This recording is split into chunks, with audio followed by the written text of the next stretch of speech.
Pemirsa, terdakwa Richard Eliezer akan menjalani sidang putusan pada 15 Februari 2023. Menjelang sidang vonis, Barada Eliezer menuai dukungan dari berbagai pihak seperti dari Aliansi Akademisi Indonesia yang mengirimkan amicus curiae atau teman pengadilan kepada majelis hakim dalam perkara atas nama terdakwa Baradae. Apakah ini akan mempengaruhi vonis hakim? Sore ini kita akan membahasnya bersama dengan kuasa hukum Richard Eliezer, Roni Talapesi, kuasa hukum keluarga Yosua Yohanes Raharjo, dan pakar hukum pidana Profesor Suparji. Selamat sore Bapak-Bapak. Sore Mbak. Selamat sore. Selamat sore rekan Roni. Selamat sore Prof. Panji. April, Prof. Suparji. Selamat sore April. Baik, selamat sore Bapak sekalian. Saya ingin ke Bang Roni Talapesi terlebih dahulu. Tanggapan Anda atas dukungan sahabat pengadilan atau amicus curiae ini yang berlatar belakang guru besar dari sejumlah universitas ternama di Indonesia seperti apa? Iya Mbak April, kita dalam hal ini melihat bahwa ini adalah bentuk dukungan publik. Dalam ini kita melihat bahwa dari guru besar seluruh universitas Indonesia yang ada di Indonesia memberikan dukungan pada Richard Eliezer, tentunya ini hal yang positif ya. Kenapa? Terkait dengan kemarin kita sudah menyaksikan di mana tuntutan umum terhadap Richard Eliezer yang menurut publik bahwa ini melukai rasa keadilan, sehingga datanglah dukungan dari publik ya. Kalau sebelumnya kan sudah dikirim oleh teman-teman dari ICJR juga terkait dengan amicus curiae, dan saya mewakili Richard Eliezer dan keluarga mengucapkan banyak terima kasih. Seperti itu Pak April. Baik, apakah Prof. Suparji ini menjadi salah satu guru besar ataupun dosen yang mendukung Prof. Suparji? Ya, sementara ini saya tidak ikut tanda tangan karena kebetulan tidak ada yang mengajak, dan kemudian ya, intinya saya apresiasi lah rekan-rekan sejawat yang begitu besar perhatiannya pada kasus ini, tentunya dalam rangka untuk mewujudkan putusan yang mencerminkan rasa keadilan, kepastian, dan kemanfaatan. Dan kalau kita cermati, memang argumentasi-argumentasi dari sahabat pengadilan cukup objektif dan rasional, namun semuanya akan kembali kepada majelis hakim, yang utamanya adalah bagaimana majelis hakim mempertimbangkan fakta-fakta persidangan, namun juga tidak mengabaikan rasa keadilan yang bergema di masyarakat. Dan ini adalah cerminan dari rasa keadilan masyarakat. Sekali lagi, kita apresiasi rekan-rekan sejawat yang menaruh perhatian besar pada kasus ini, dan ini bisa menjadi pelajaran yang sangat penting di masa yang akan datang soal mampu mempengaruhi atau tidak tentunya hakim yang akan mengambil putusan nanti, Mbak. Ya. Baik, kalau dari kuasa hukum Joshua, keluarga Joshua sendiri, seperti apa Pak Yohanes melihat dukungannya sangat banyak untuk Eliezer ini? Ya, terima kasih April. Pertama saya menyampaikan terima kasih, kami mewakili tim kuasa hukum almarhum Yosua, bahwa persidangan pidana ini yang dibutuhkan adalah pengungkapan kebenaran material. Baik. Pengungkapan kebenaran material itu kebenaran yang sejati-jatinya. Artinya para terdakwa harus menyampaikan, memberikan keterangan yang sebenar-benarnya, yang sejujur-jujurnya. Di antara para terdakwa ini kami melihat yang membantu mengungkapkan kebenaran material, kami melihat adalah terdakwa Richard Eliezer. Satu itu. Kebenaran material ini penting karena dalam hukum pidana berlaku asas Ginstraf Sonderschuld, tiada pidana tanpa kesalahan. Saya selaku kuasa hukum dari almarhum Yosua ya menyampaikan kembali bahwa orang tua dari Richard Eliezer sudah menyampaikan maaf kepada orang tua almarhum Yosua. Kemudian juga pada Natal Desember kemarin, ketua tim kami juga sudah memfasilitasi pertemuan antara orang tua Eliezer dengan orang tua Yosua Huta Barat. Mereka sudah saling memaafkan, walaupun dalam hukum pidana permintaan maaf itu tidak meniadakan hukuman ya. Akan tetapi di dalam kasus ini kami sangat apresiat terhadap Richard Eliezer karena dia sudah mengungkap kebenaran dengan sejujur-jujurnya. Dan terbukti LPSK sudah menerima dia mendapat perlindungan sebagai justice kolaborator. Kita tahu bahwa beberapa waktu lalu jaksa penuntut umum menyampaikan tuntutan terhadap Richard Eliezer 12 tahun. Yang mana di atas dari terdakwa lainnya yaitu Putri 8 tahun, KM 8 tahun, RR 8 tahun. Ini sebetulnya sangat mengecewakan dan cukup membuat kami prihatin ya. Tapi kembali lagi, ini semua nanti akan bermuara pada majelis hakim. Yang kami perlu garis bawahi ya, saya juga menilai pledoi maupun duplik yang disampaikan oleh rekan saya PH dari Eliezer, dia tidak panjang lebar, tidak bertele-tele, namun tegas, lugas, dan berkualitas ya. Inti persoalannya sudah diungkap. Kami juga berharap para terdakwa yang bukan justice kolaborator akan divonis oleh majelis hakim yang seberat-beratnya setimpal dengan kejahatannya.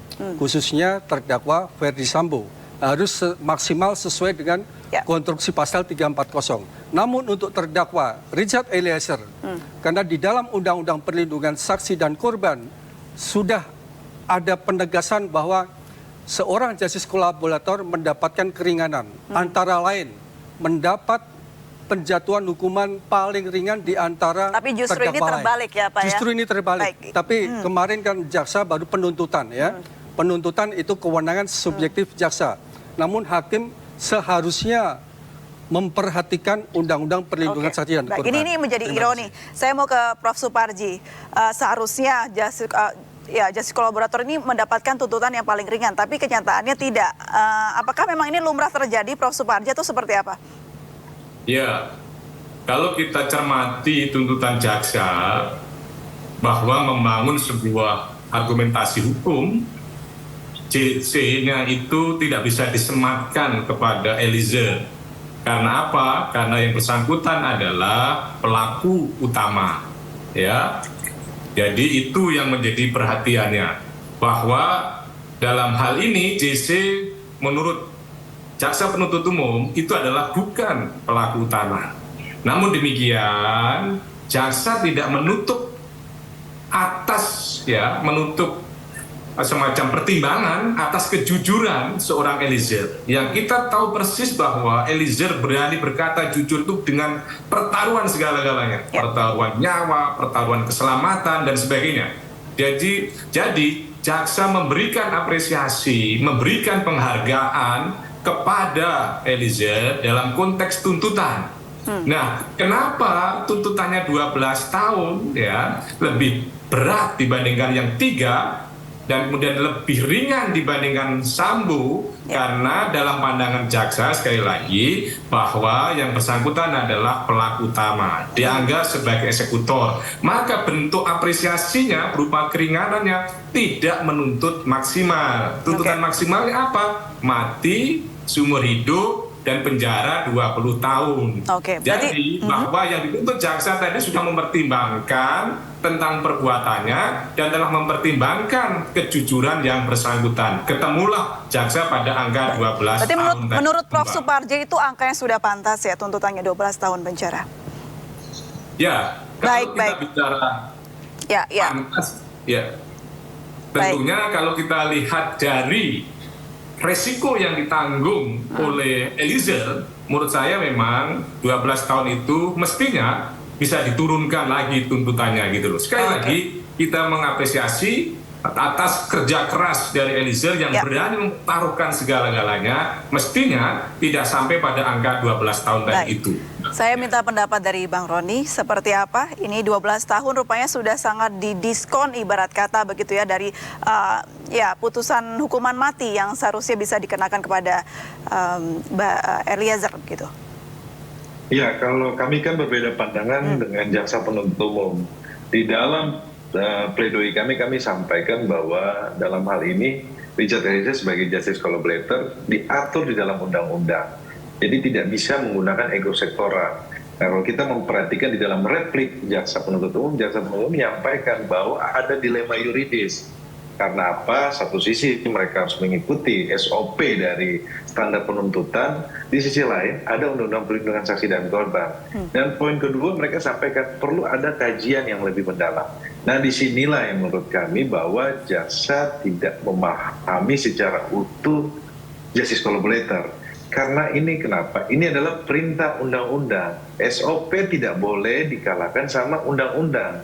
Karena undang-undang itu derajatnya di atas SOP. Harusnya jaksa penuntut umum memperhatikan Undang-Undang Perlindungan Saksi dan Korban, di mana sudah diatur dalam pasal 10A bahwa dia mendapat keringanan hukuman dari terdakwa yang lain. Dari proses tersebut, jaksa memberikan rekomendasi. Rekomendasi tersebut isinya adalah memberikan tuntutan paling ringan dari terdakwa yang lainnya. Nah, disinilah yang kami di dalam Duplik kita sudah bahas dan sudah disaksikan oleh semuanya, oleh publik. Tetapi yang menariknya kan, yang kami garis bawahi di dalam replik, jaksa menyampaikan bahwa terjadi dilema yuridis. Nah, kemudian kita sampaikan bahwa dalam kasus seperti ini tidak bisa kita perlu kajian mendalam. Itu kan kalau kajian itu kita di dalam ruang kelas. Tetapi apa? Ini kan kita mencari keadilan, mencari kebenaran material. Kemudian kalau kita lihat bagaimana proses persidangan ini, 95% itu keterangan Richard Eliezer awalnya, kemudian diikuti oleh alat bukti yang lainnya. Jadi Richard Eliezer ini sangat membantu proses penegakan hukum ini, dari proses penyidikan sampai proses penuntutan. Kalau kita lihat bahwa Richard Eliezer di dalam proses penyidikan, dia sudah terima oleh Lembaga Perlindungan Saksi dan Korban sebagai justice collaborator, diperlakukan hak dia sebagai justice collaborator. Dalam proses penuntutan juga hak dia sebagai justice collaborator. Kalau kita melihat dipisahkan tahanan dengan yang lainnya, kemudian di sidang yang paling terakhir, kemudian ada sidang daring ketika harus bertemu terdakwa yang lainnya, hak dia diberikan. Dan kewajiban dia sebagai justice collaborator berkata jujur, dia konsisten. Dan dalam hal ini, dalam proses ini kan LPSK selalu melakukan monitoring evaluasi. Tetapi yang kemarin yang mengusik rasa keadilan ini adalah angka 12 tahun tersebut. Kenapa? Kalau kita lihat pasal 340 Richard Eliezer, 338 bersama PCFS RR itu sama pasalnya. Kalau kita membandingkan sama FS, tidak bisa dong kita membandingkan sama FS, karena FS ada 2 perkara. Itu adalah kumulatif. Pertama perkara pembunuhan berencana, kedua perkara tentang perintangan penyidikan. Meskipun Eliezer yang mengeksekusi ya, Bang Roni. Nah, eksekutor ini yang buat kami heran, Mbak April, karena di fakta persidangan tidak pernah tersebut ada eksekutor. Tetapi di dalam tuntutan, kok ada frasa eksekutor tersebut? Ini yang menjadi pertanyaan buat kami.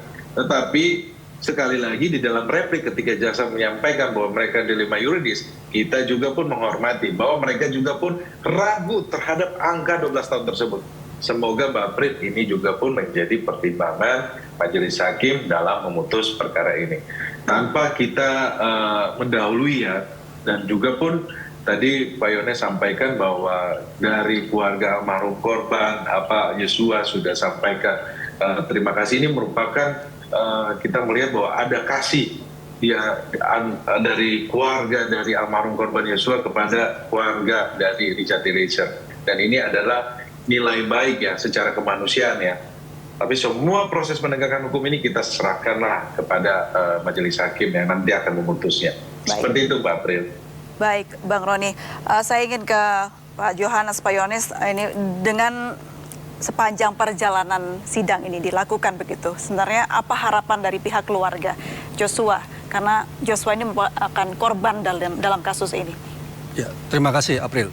Awal mula kami mengharap para terdakwa ini bertobat dan meminta maaf dan menyampaikan kejujuran.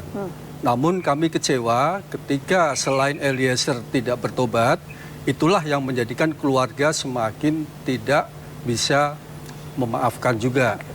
Karena melihat ketika sidang pun ya, kita lihat terdakwa Ferdi Sambo tidak menyampaikan maaf.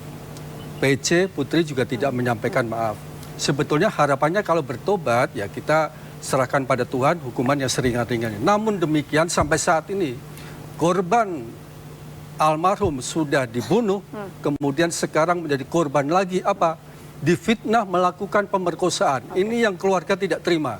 Oleh karenanya kami meminta majelis hakim agar memvonis seberat-beratnya sesuai dengan konstruksi pasal 340 terhadap terdakwa Ferdi Sambo, Putri, Ricky Rizal maupun Kuat Ma'ruf. Ya. Untuk terdakwa Richard Eliezer kami hargai karena tanpa pengungkapan dari seorang Richard Eliezer yang seorang barada pangkat terendah, perkara ini, persidangan ini bisa terungkap. Oleh karenanya kami juga mengharap agar majelis hakim terbuka hati, tersentuh hatinya, memvonis Richard Eliezer paling ringan. Ada dua peluang bagi Richard Eliezer. Yang pertama yaitu dengan adanya dia justice kolaborator, dia mendapat paling ringan dari terdakwa lainnya. Yang pertama itu.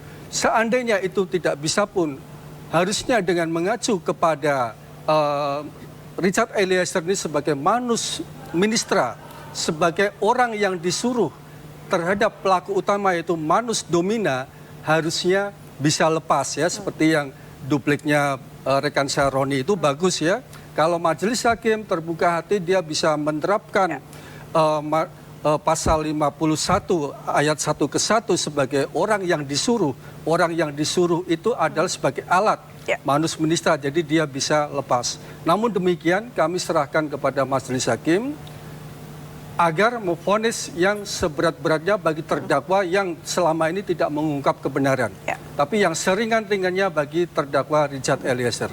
Begitu harapan kami. Kita masih ada harapan besar begitu ya terhadap hasil dari persidangan ini di tanggal 14-15 Februari nanti begitu. Semoga keadilan akan terungkap seadil-adilnya. Terima kasih Pak Yohanes. Terima kasih Bang Roni. Terima kasih Pak Ahmad Suparji sudah bergabung bersama kami. Salam sehat selalu. Terima kasih. Selamat sore.